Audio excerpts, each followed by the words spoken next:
Bonjour, Laetitia Lévy, merci à vous d'être là. Merci de liker mes vidéos, de vous abonner, ça me fait vraiment très plaisir. Aujourd'hui, j'ai envie de vous partager une idée pour appréhender autrement pourquoi, comment ça se fait que je n'arrive pas à sortir d'un état. Pourtant, il me semble que j'en ai envie, que j'en ai besoin, mais je n'y arrive pas. Sortir de la dépression, sortir de la souffrance, sortir d'un état qui m'habite depuis tant et tant de temps, et je ne peux pas m'en défaire. Et c'est pas seulement un manque de volonté, c'est pas seulement un manque de travail sur soi. Aujourd'hui, je vous propose de regarder votre état comme un vêtement, comme un costume, comme votre style de vestimentaire. Donc en fait, sortir de la souffrance, de la dépression, de la douleur, c'est comme si on vous proposait de changer de style. Et c'est pas évident de changer de style. On peut faire appel à un relooker pour ça, parce que on a du mal, nous, à percevoir un style différent de ce qu'on a. Moi, par exemple, je ne sais pas. Je n'ai pas d'idée pour m'habiller autrement que ce que je m'habille aujourd'hui. Vous voyez?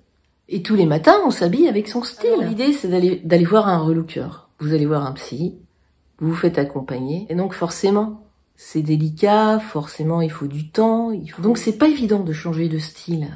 Vous voyez, c'est pas évident de changer d'habit. D'habitude, vous voyez, c'est compliqué de changer de style. Alors qu'est-ce que je vais dire, moi, si je passe entre les mains d'un relooker?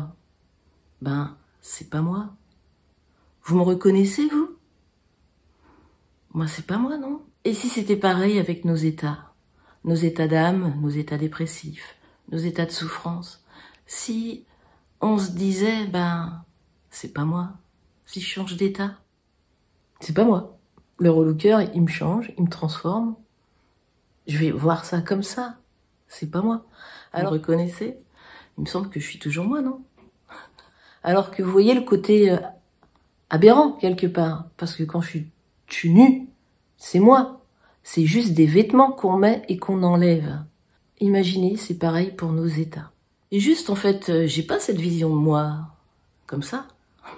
Mais pourquoi pas? Et si la vie était plus belle comme ça? Il me semble que quand on est accompagné, parfois, on a vraiment très peur de changer. D'un changement radical. De plus se reconnaître, de plus être soi-même. L'invitation que je vous propose, c'est de vous questionner. C'est de voir les choses aussi sous cet aspect. Avec indulgence, compréhension, patience, persévérance, courage, délicatesse. On croit peut-être qu'on va perdre quelque chose. Donc peut-être une identité. Et donc qu'est-ce qu'il y a derrière? Qu'est-ce qui m'attend? Donc imaginez comme c'est compliqué de sortir d'un état. C'est en ça donc que ce n'est pas qu'une simple histoire de volonté, que ce n'est pas une simple histoire d'accompagnement, enfin de travail sur soi. Parce que j'entends, je fais ce travail depuis tant de temps. Ça fait 30 ans que je suis en dépression. Donc je vous invite aussi à voir les choses de cette manière, à vous questionner. Changer de coupe de cheveux, regardez comme c'est compliqué. Qui suis-je? Où suis-je? Là est toute la question. Voilà, c'est une idée pour comprendre, peut-être, pourquoi il est difficile de changer d'état. Merci. Je suis tout de cœur avec vous, je suis à votre disposition quand le moment sera venu pour prendre un rendez-vous avec moi. Parce que je suis thérapeute et je fais des consultations à distance ou en présentiel à Saint-Nazaire. Merci. Prenez grand soin de vous. Vous êtes la personne la plus importante.